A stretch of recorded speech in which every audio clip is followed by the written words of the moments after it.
सिन्हा, भारत भविष्य मीडिया के आप सभी दर्शकों का स्वागत, अभिनंदन। आज हम गुरुग्राम में हैं और गुरुग्राम में पर्यावरण शिक्षा एवं संरक्षण समिति के डायरेक्टर अनंत पटेल जी हमारे साथ हैं। मैं आपको बताना चाहता हूं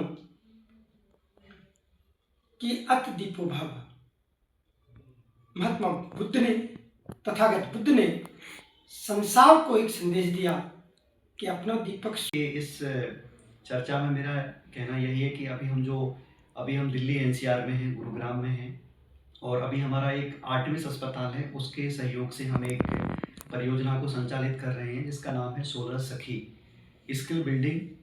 स्किल डेवलपमेंट बिल्डिंग हर कॉन्फिडेंस। इसमें सोलर सखी मतलब महिलाओं के लिए है कार्यक्रम है, जिसमें हम महिलाओं की स्किल बिल्डिंग के ऊपर, कौशल के ऊपर हम काम करते हैं। हम ऐसे हितग्राहियों में हम ऐसी महिलाओं का चयन करते हैं जो झुग्गी बस्तियों में रहती हैं, स्लम एरियाज में रहती हैं, जिनके पास परमानेंट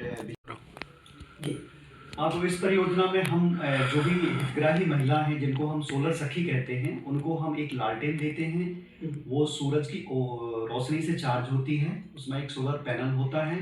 तो उस सोलर जो किट है उससे ये लोग अपने मोबाइल को चार्ज कर सकते हैं, घर में रोशनी कर सकते हैं।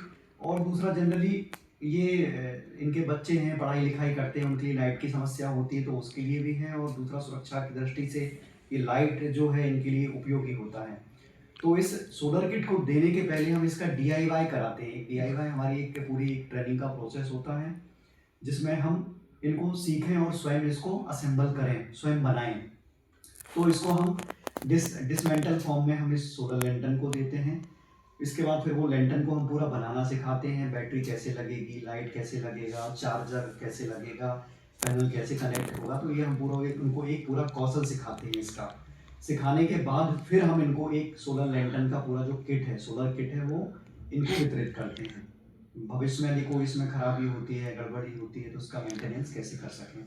तो अभी हम पिछले करीबन 5 महीने से हम लोग अभी वर्क कर रहे हैं। तो तकरीबन हम 1000 से ज़्यादा लोगों को हम सोलर लालटेन दे चुके हैं। और इसके अलावा हमारा रीच भी काफ़ी करीबन 2-3 हज़ार लोगों तक पहुंच चुका है, जिसमें काफ़ी हम लोगों ने सर्वे भी कर रखा है कि कितने लोगों को देना है।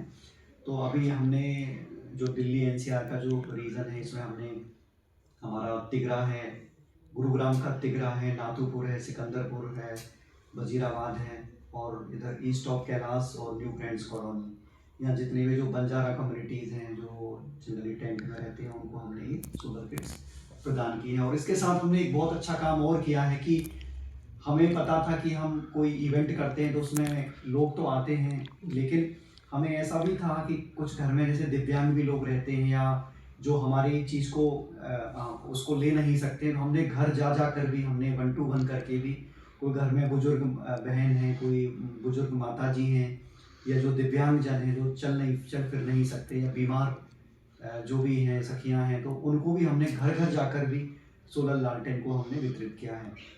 इस प्रोग्राम का काफ़ी अच्छा रिस्पांस मिल रहा है, काफ़ी अच्छा रीच हमारा जा रहा है। और हम इसको अभी और निरंतर आर्टेमिस हॉस्पिटल के सहयोग से इसको और निरंतर चलाएंगे, रीच और बढ़ाएंगे। तो आज इस श्रृंखला में आज हमारा जो कार्यक्रम है वो बसाई में है। बसाई एक पूरा स्लम एरिया है बसाई का, जिसमें तकरीबन 1000 से ज़्यादा झुग्गियाँ हैं जिनको अभी सरकार ने डिसमेंटल कर दिया है। तो उनकी जो कम्युनिटी है, उन कम्युनिटी में हमने कुछ मेंबर्स की स्क्रीनिंग करके तकरीबन आज हमने 100 हितग्राहियों का चयन किया है सोलर सखी का, जिन्हें हमने ट्रेनिंग देकर और उनको सोलर लालटेन का वितरण किया है। जिसमें आर्टेमिस हॉस्पिटल की जो प्रमुख हैं श्रीमती शालिनी कन्वर्चंद हैं, वो मैडम इसमें सम्मिलित रही। उन्होंने उनके माध्यम से लालटेन का वितरण किया और कार्यक्रम हमारा सफलतापूर्वक संपन्न हुआ। धन्यवाद।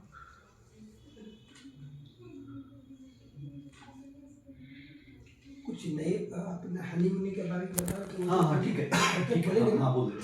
हाँ, कुछ ऐड भी हो जाएगा ना। हाँ। चल, ये तो सोलर पावर या सोलर ऊर्जा के ऊपर आप अच्छे काम कर रहे हैं, लेकिन अगर हम बात करें कि संस्था और किस किस विषयों को लेकर के आगे बढ़ रही है, तो फ्यूचर प्लान का भी प्रकाश डालें।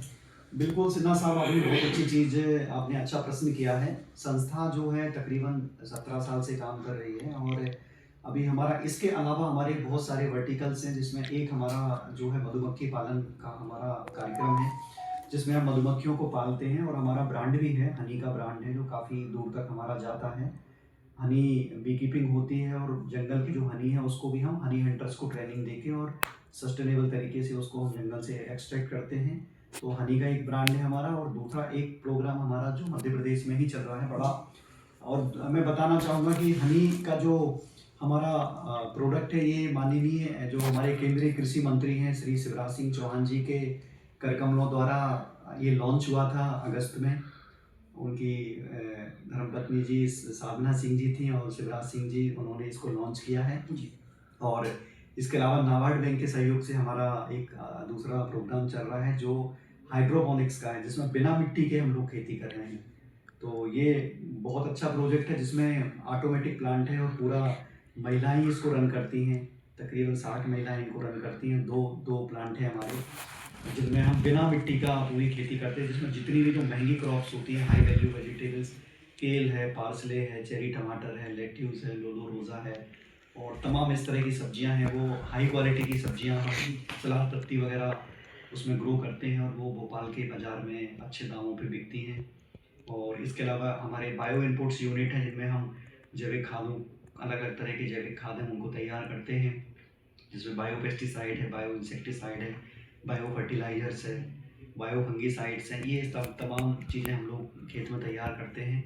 और दूसरा जो हमारी जैविक खेती भी हम ओपन फील्ड में कर रहे हैं, जिसमें बिना रसायन रहित, कीटनाशक रहित खेती करते हैं और अच्छे ढंग से हमारे किसान उनको कर रहे हैं। और उनकी जो फसल है, जो उत्पाद है, उसको भी हम लोकल बाज़ार में उसको अच्छे दामों पे बिकवाते हैं और उनको विक्रय करने की हम कोशिश करते हैं। अलग अलग जो अनंत मंडी और जो जैविक हाट हैं यहाँ लगते हैं, उनके माध्यम से। और संस्था इसके अलावा और भी दूसरे काम है, जैसे सॉइल टेस्टिंग के ऊपर हमारा काम है। दूसरा हमारा एक मध्य प्रदेश का पहला पर्यावरण साहित्य केंद्र हमने 2023 में बनाया था, जिसको RSS के जो प्रमुख हैं हमारे मध्य प्रदेश के श्री अशोक पांडे जी, पूर्व न्यायाधीश और मध्य प्रदेश लोक सेवा आयोग के चेयरमैन, उन्होंने उसका उद्घाटन किया था।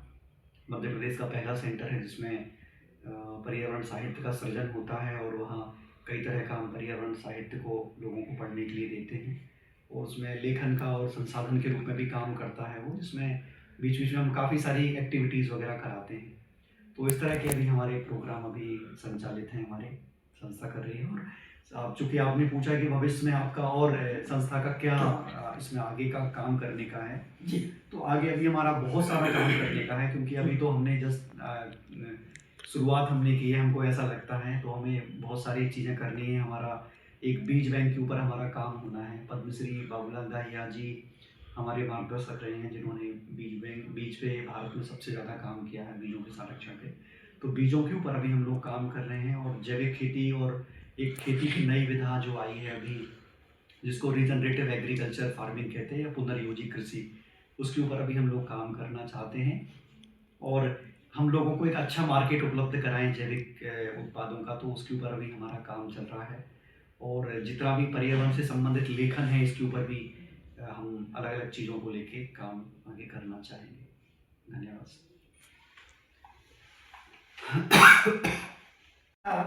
पर्यावरण शिक्षा एवं संरक्षण समिति का बढ़ता कदम समाज को नए उजास की ओर ले जाने का सफल, सरल और सुगम मार्ग बनाने वाले अनंत पटेल जी, जिनके रोशनी में जगमगा रहा है भारत, खिलता हुआ भारत, मुस्कुराता हुआ भारत, और नए सपने के उड़ान भरने वाली भारत के जीवंत उदाहरण है अनंत पटेल जी।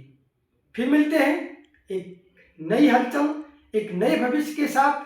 तब तक आप जुड़े रहे भारत भविष्य मीडिया के साथ। भागीरथ सिन्हा, गुरुग्राम।